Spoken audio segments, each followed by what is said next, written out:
je comparais au droit de Judas Iscariote, fils de Simon. Monsieur le Président, en l'an 33, Jésus, fils de Marie, fut, à ce qu'il paraît, crucifié. Mais puisqu'à tout assassinat, il faut un coupable et des complices, Judas sera accusé de complicité. On l'accusera d'avoir trahi et livré Jésus contre de l'argent.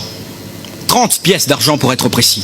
Et depuis, mon client passe pour l'archétype même, le parangon, le paradigme du traître perfide qui vend son maître pour de l'argent. L'image éternelle de la trahison, de la conspiration et de la félonie. Mais ça suffit maintenant. Ça suffit. 2000 ans après tout ce tombereau d'anathème, il est temps de réhabiliter mon client, de le laisser reposer en paix, dans la paix même de Jésus. Monsieur le Président, je sais que certains trouveraient scandaleux que j'ai daigné accepter de plaider cette cause. Défendre Judas. Quelle folie! Oui, mais rappelez-vous ce que disait Jean-Denis Bredin à propos de l'avocat et des causes à plaider. Je cite: « Que des avocats refusent de remplir leur mission sous le prétexte qu'une cause est implaidable, cela ne s'excuse pas.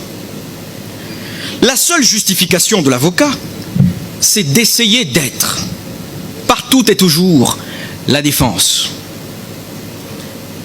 Être présent aux côtés de tous, et même du pire d'entre nous, surtout du pire d'entre nous, Judas, qui n'a plus rien. Ni foi, ni droit, ni juge, ni conscience, quand la haine et la colère l'emportent à la mort. Être avocat, messieurs, qui ne défendez jamais sans doute que des causes gagnées d'avance, que des veuves et des orphelins. Être avocat, ce n'est pas justifier, ce n'est pas excuser. C'est interdire à la haine d'être présente à l'audience. C'est emmener, tenter d'emmener le juge à rester juste. Voilà tout ce que je viens faire à ce procès. Voilà.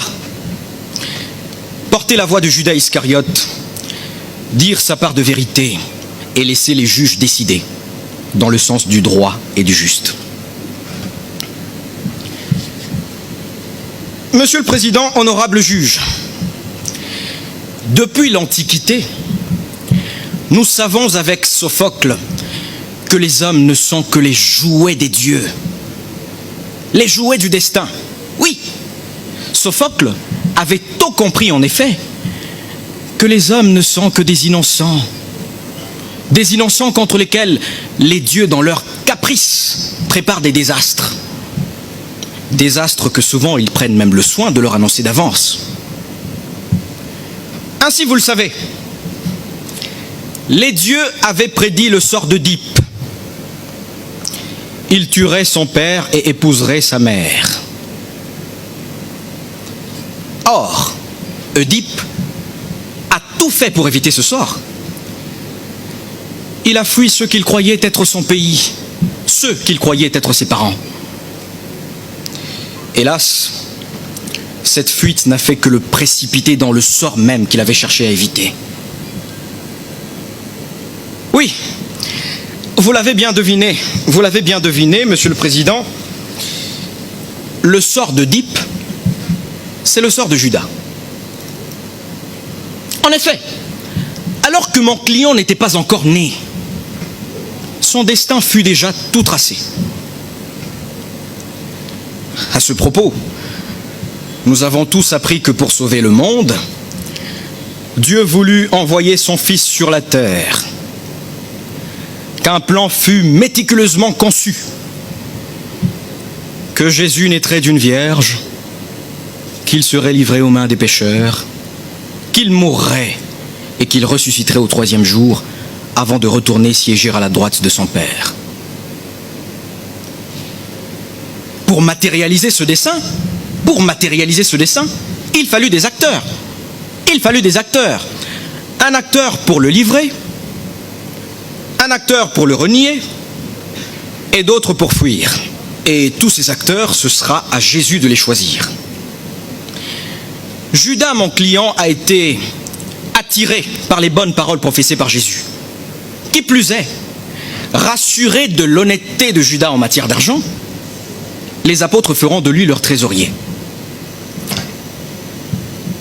Mais seulement voilà, puisque les hommes sont les jouets des dieux, les jouets du destin, les Écritures devaient être accomplies. Monsieur le Président, c'est dans l'Évangile selon Judas qu'il faut aller trouver la version des faits de mon client. Hélas, son évangile a été déclaré apocryphe par la grande Église, elle-même qui l'accuse. Or, dans cet évangile,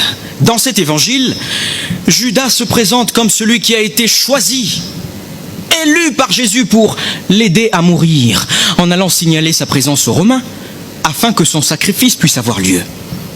Oui, c'est Jésus qui a demandé à Judas de l'aider à mourir selon le plan divin.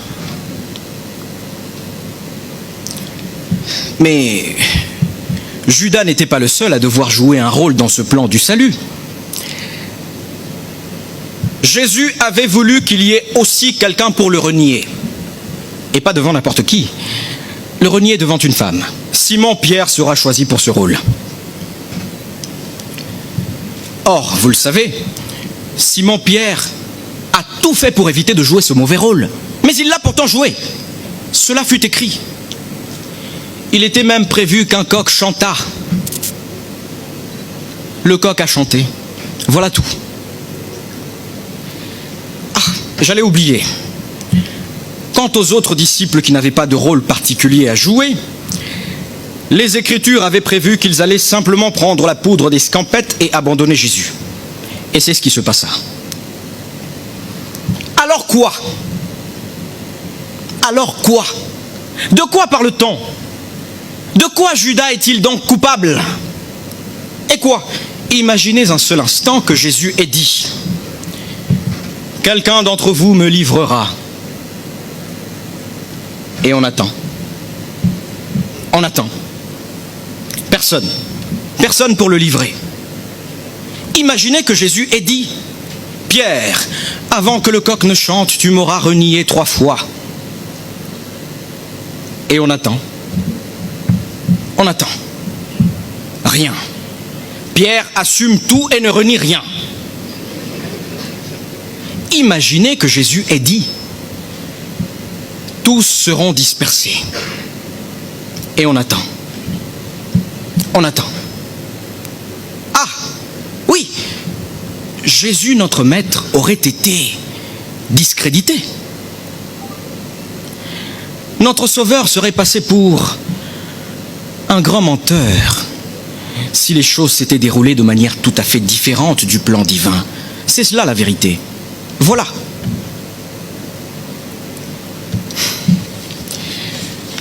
Monsieur le Président, honorable juge, nul ne peut échapper à son destin. Nul. Judas, Pierre, Thomas et leurs camarades n'ont été que les jouets des Écritures. Ils ne sont coupables de rien. De rien. Bien au contraire. On devrait les remercier d'avoir permis à l'histoire de notre salut de se dérouler dans les conditions strictes fixées par le Père.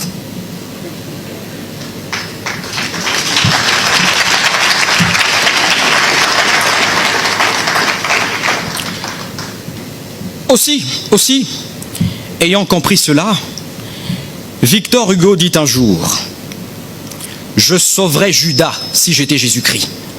Et tout récemment, un grand juge m'a dit: j'acquitterais Judas si je devais juger son cas. Monsieur le Président, si cela vous intéresse d'être un grand juge, je viens de vous dire ce qu'aurait fait un grand juge. Acquitter Judas. Merci.